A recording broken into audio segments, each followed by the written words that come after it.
Hello guys, kumusta? Papakita ko nga pala today na dito kami sa bahay ng mother-in-law ko. Ano na siya, mga 86 years old nata siya. So ito yung mga gamit nila guys sa basement niya. Ang tatagal na nito, mga 60 years old, 60 years old, 50 years old na ang mga na to. Mga gamit na to dito. Of course, may mga 40. Yung iba ang tatagal na talaga, guys. Ito, typewriter to ng mother-in-law ko. Yung nagtatrabaho pa siya noon. Tapos, itong iron. Ano na kasi to binigay sa kanya nung parents niya. So, feeling ko baka 100 years old na tong iron na to. Yan, guys. Yan. Parang plancha sa atin, di ba? Yung plancha pala na yan guys, iniinit nila yan.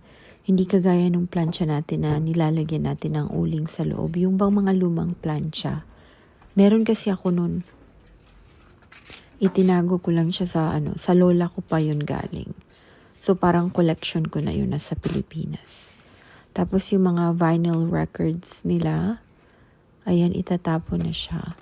Sabi ng asawa ko, itapon na daw. Kasi mahihirapan na alagaan ng mother-in-law ko yung mga gamit. Ito, sa asawa ko to. Kasi musicians siya guys. Yung banda-banda niya nung kabataan niya. Tapos yung lahat ng records, mga cassette tapes niya. Andito, iniwan niya sa mama niya. Ayan, may VHS, pa siya? Player, CD player, cassette player, ayan, Johnny Cash. Ayan, na to lahat guys. Ang kwento nga pala nito guys is gusto nilang itapon. Ayan, itapon niya lahat. At first sabi ko, i-post muna. Tapos ibenta.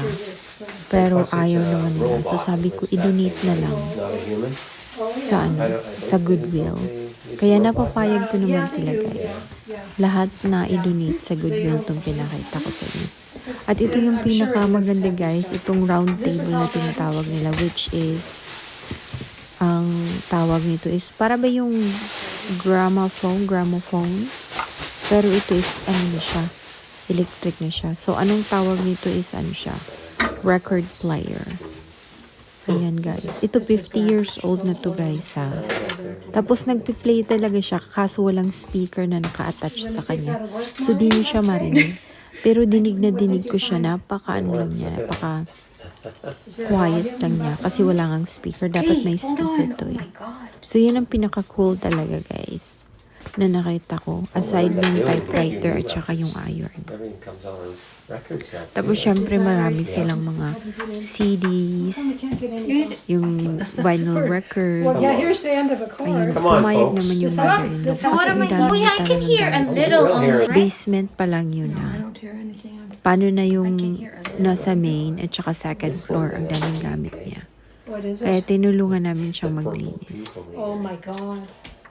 Yan. So, ito yung bahay ng mother-in-law ko.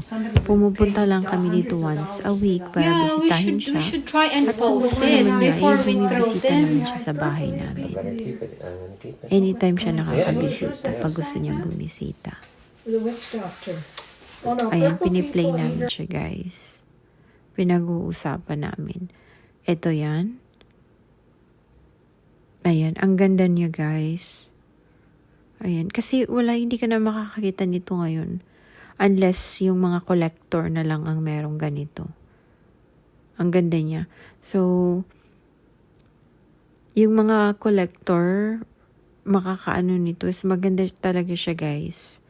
Kasi mahilig kasi ako mangoleksyon. Ang hilig ko is yung coin. Marami akong old coins ng iba't ibang bansa. Yun ang hilig ko. Tapos yan guys, yung vinyl record. Ang ganda niya. So yun lang guys, isi-share ko.